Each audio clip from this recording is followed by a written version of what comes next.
माननीय प्रधानमंत्री मोदी, ये बुद्ध का देश है, ये बात पूरी दुनिया को पता चल गई है। लेकिन ये छत्रपति शिवाजी महाराज का भी देश है।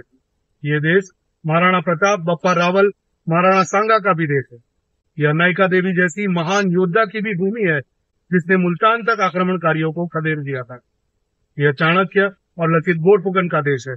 यह मौर्य, चोल, चालुक्य और सोलंकियों का देश है।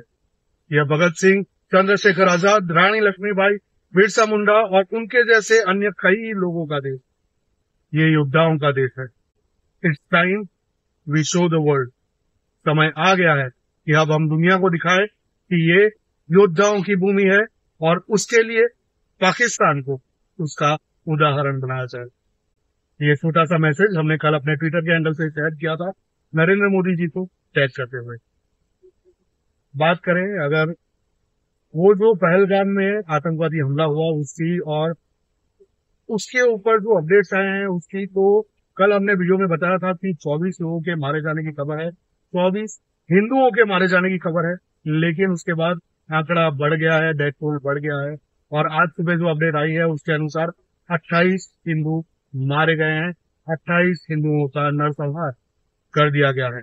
इसको नरसंहार से कुछ भी इतर कहना, कुछ भी अन्य कहना अयोग्य होगा, उचित नहीं होगा। तो 28 हिंदुओं का नरसंहार हुआ है, जिनमें से 3 फॉरेनर थे, 2 नेपाल से थे, 1 यूएई से था और इसी 28 में से एक इंटेलिजेंस ब्यूरो का ऑफिसर था जिसकी हैदराबाद में पोस्टिंग थी, जो कि छुट्टी लेकर वहां पर पहलगाम में वैकेशन पर गया था अपने परिवार के साथ, अपने बीवी बच्चों के साथ।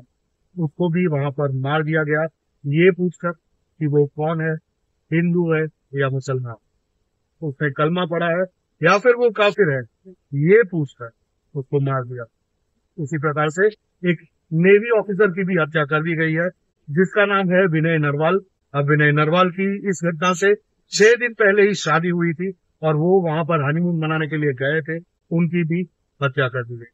तो इसी प्रकार से कुल 28 हिंदुओं की वहां पर पहलगाम में कल हत्या हुई है और उनमें से 3 फॉरेनर्स थे।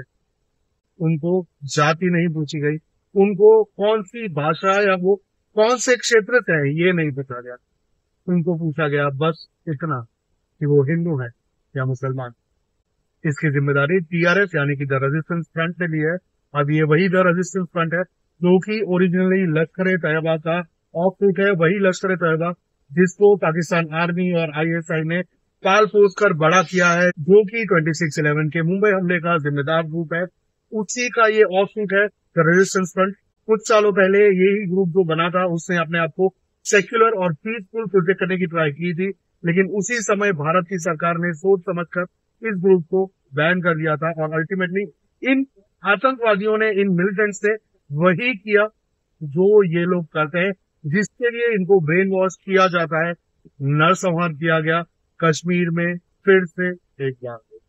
हम जो सूत्र बता रहे हैं उसके अनुसार इसमें सिर्फ लश्कर तैयबा के ही नहीं बल्कि हिजबुल मुजाहिदीन और दूसरे अन्य कई टेररिस्ट ग्रुप के लोग भी शामिल थे, उनको भी इंक्लूड किया गया था, उन आतंकवादियों को भी इंक्लूड किया गया था हिंदुओं के ऊपर हमला करने के लिए और हिंदुओं का नरसंहार करने के लिए। तो इसी प्रकार से ये जो 28 लोगों की हत्या की गई, 28 हिंदुओं की हत्या की गई, वो एक आतंकवादी संगठन के द्वारा की गई है, जो कि एक इस्लामिक आतंकवादी संगठन है। अगर किसी ने ध्यान से नहीं सुना, अगर कोई भी इसके ऊपर लीपापोती करना चाहता है तो ये बात स्पष्ट कर ले कि लोगों को वहां पर पैंट उतार के चेक किया गया है कि वो हिंदू है या मुसलमान और उसके बाद उनको मारा गया है। अगर वो पाए गए हिंदू हैं तो उन लोगों को गोली मार दी गई है और महिलाओं को छोड़ दिया गया है, इसलिए नहीं कि उनके दिल में कोई बहुत ही सॉफ्ट फीलिंग जाग गई थी, जी नहीं। ये जो हॉरर स्टोरी है ये पूरी दुनिया को और खास करके नरेंद्र मोदी जी को बताए, उसके लिए महिलाओं और बच्चों को छोड़ दिया गया था। तो इसी प्रकार से ये जो घटना है ये इस्लामिक आतंकवाद है और ये कोई भी सेक्युलर अगर कुछ भी अन्य कहना चाहे तो बिल्कुल ही गलत होगा। आप में भी अगर हिम्मत नहीं है तो मत बोलिए, और अगर हिम्मत है तो इसको, इसका जो स्वरूप है उसी रूप में प्रेजेंट कीजिए, इस्लामिक आतंकवाद के रूप। इसके पीछे कई सारी अन्य घटनाएं हैं, जिसमें एक बड़ा नाम निकल कर आया था।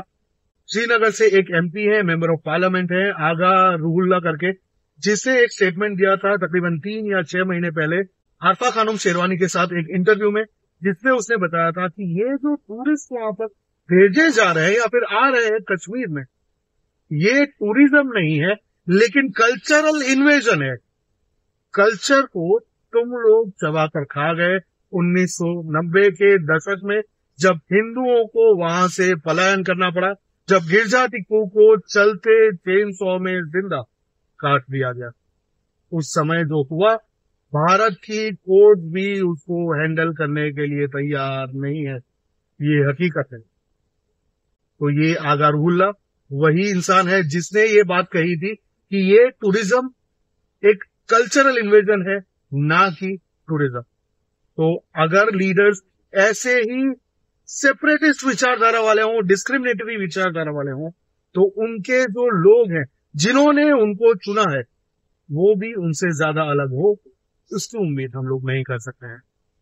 तो ये थी अभी तक की अपडेट, जिसमें 28 लोगों के मारे जाने की खबर है और टीआरएफ ने इसकी जिम्मेदारी ली है।